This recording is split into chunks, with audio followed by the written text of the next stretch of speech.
Alright, man, I'm gonna take a quick break from the binging session on... shouldn't even say binging, because today is Monday. I started watching season 3 of Daredevil on Friday night, so I think I'm on episode 8. But I wanted to stop real quick because I wanted to kind of shoot back a little bit to something I used to do back in the day. So back in the day, I say back in the day as if it was, 15, 20 years ago.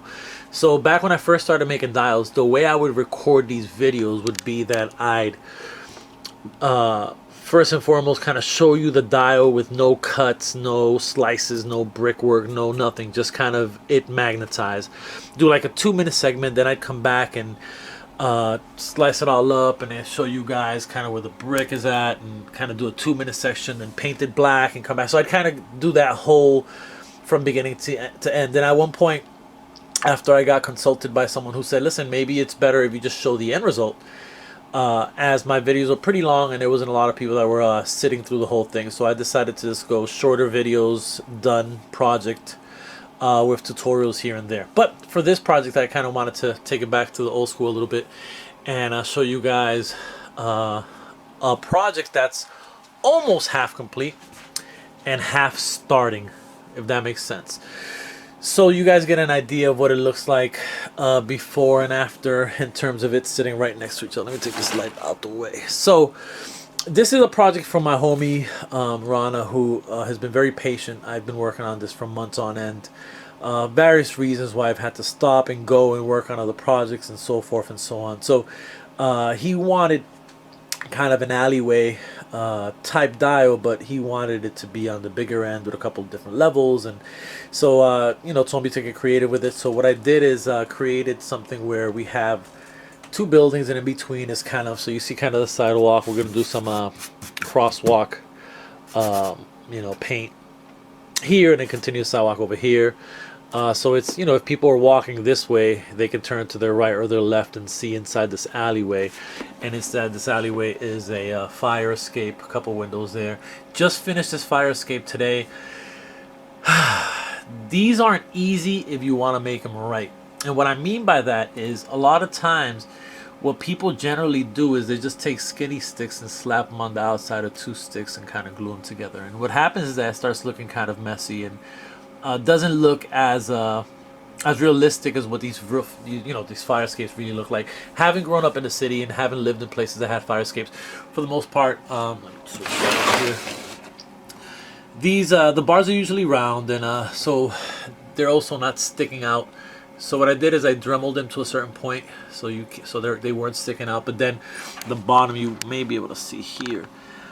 Yeah, you can see how I dremeled it so it can go all the way through. That helps in kind of evening out that rail.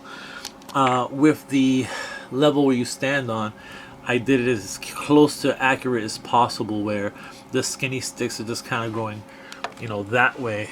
So you get the feel of what a fire escape, legit looks like. Again, they're not easy. If you want to create a fire escape for 1/12 scale figures, it has to be, I guess, on the skinny end is probably the best way to describe it, which is not an easy thing. So I absolutely understand that. So took on creating this, and it took me a while. There were times I would just kind of sit at it, sit in front of it and be like, how's this gonna work? But I finally completed. The only thing I have to do now is find a way to hook this retractable ladder. And now that I have you guys here, let me just kind of show you guys this rudimentary. So what I did is, if you can see here, just kind of did a little slice in between this piece of wood. Then I hammered the bottom section of the ladder so that when it goes down, it stays on that track that I created, and it won't come off either way. So it allows it to be retractable. And I did the same technique where I dremeled them, and hopefully this will make it a strong piece for years to come. I want it, a lot of times I try to think of these projects and action figure photography, for example. So when I hang this up, if he wanted to hang an action figure off of here, let's say hanging on with one hand and shooting at somebody else, it'll be strong enough to do that. So that's always kind of the goal. This right here is actually a piece of a car air freshener that I found on the floor, actually. next to my car. It wasn't my air freshener, but I picked that up and I was like, man, that looks like a vent, so I painted it in chrome.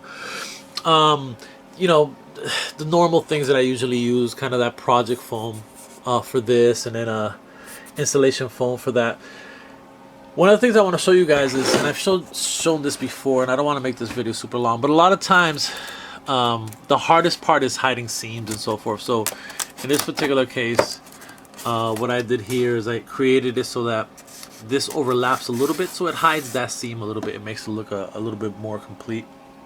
What I'm doing over here, you can see kind of this little gap here. New lighting system that I'm working on, and this will have let's bring the light so you guys can see a little better. So in between here will be the lights. This is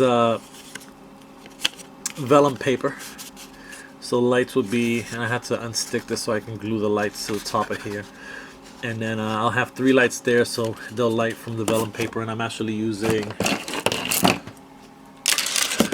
this lighting system here.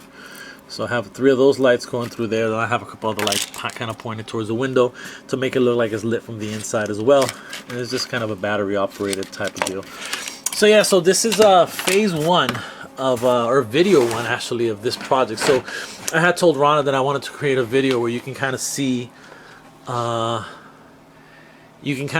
of the finished, or you know, some of the unfinished, and then what I decided to do is create some of the finished work as well. Just did some graffiti there with paint markers. That back fence I still have to paint a little more, make the nails seem like they're rusting, but I actually went with real nails, and then we'll put a little bit of that darker brown, or excuse me, that rust colored paint.